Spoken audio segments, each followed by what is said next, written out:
मिथिला के जंगलों में बहुत समय पहले एक सियार रहता था।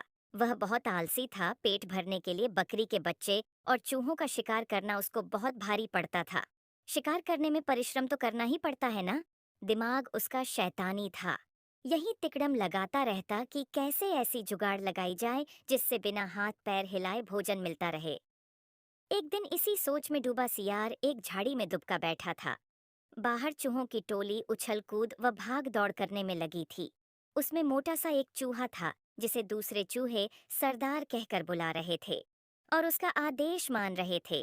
सियार उन्हें देखता रहा। उसके मुंह से लार टपकती रही। फिर उसके दिमाग में एक तरकीब आई। जब चूहा वहां से गए तब उसने दबे पांव उनका पीछा किया।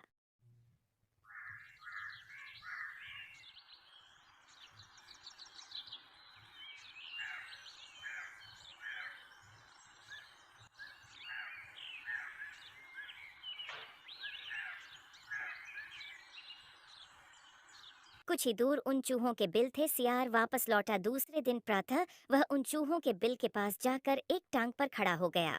उसका मुंह उगते सूरज की ओर था, आंखें बंद थीं।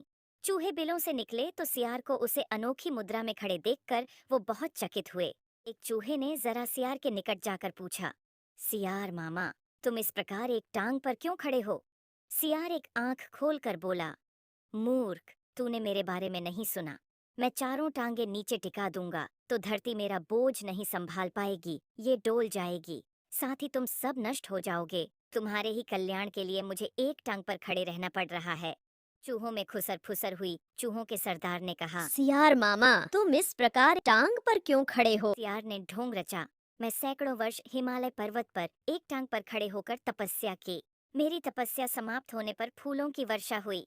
भगवान ने प्रकट होकर कहा कि मेरे तप से मेरा भार इतना हो गया है कि मैं चारों पैर धरती पर रखूंगा तो धरती गिरती हुई ब्राह्मण को फोड़कर दूसरी ओर निकल जाएगी।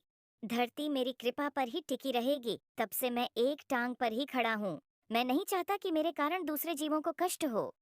एक चूहे ने पूछा, तपस्वी मामा, आपने अपना मुंह सूरज की ओर क्यों कर रखा है? सियार ने उत्तर दिया, सूर्य की पूजा के लिए। दूसरे चूहे ने कहा, और आपका मुंह क्यों खुला है? सियार बोला, हवा खाने के लिए। मैं केवल हवा खाकर जिंदा रहता हूँ।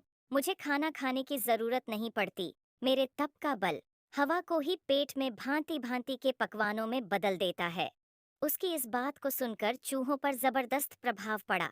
अब सियार की ओर से उनका सारा भय जाता रहा। वे उसके और निकट आ गए। अपनी बात का असर चूहों पर होता देख मक्कार सियार मन ही मन में खूब हंसा। अब चूहे महातपस्वी सियार के भक्त बन गए। सियार एक टांग पर खड़ा रहता। चूहों की टोलियां भक्ति रस में डूबकर अपने बिलों में घुसने लगती तो सियार सबसे बाद के तीन चार चूहों को दबोच कर खा जाता। फिर रात भर आराम करता, सोता और डकारे लेता। सुबह होते ही फिर वो चूहों के बिलों के पास आकर एक टांग पर खड़ा हो जाता और अपना नाटक चालू रखता। चूहों की संख्या कम होने लगी। चूहों के सरदार की नजर से यह बात छुपी नहीं रही। एक दिन सरदार ने सियार से पूछ ही लिया है, महात्मा सियार, मेरी टोली के चूहे मुझे कम होते नजर आ रहे हैं, ऐसा क्यों हो रहा है?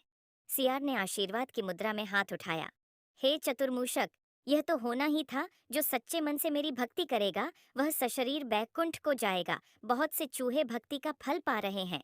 चूहों के सरदार ने देखा कि सियार मोटा हो गया है। कहीं उसका पेट ही तो वह बैकुंठ लोक नहीं है जहाँ चूहे जा रहे हैं। चूहों के सरदार ने बाकी बचे चूहों को चेताया और स्वयं उसने दूसरे दिन सबसे बाद में बिल में घुसने का निश्चय किया।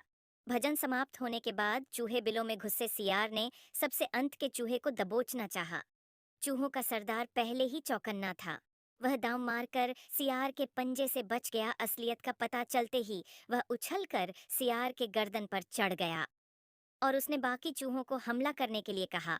साथ ही उसने अपने दांत सियार की गर्दन में गड़ा दिए। बाकी चूहा भी सियार पर झपटे और सब ने कुछ ही देर में महात्मा सियार को कंकाल सियार बना दिया। केवल उसकी हड्डियों का पिंजरा बचा रह गया।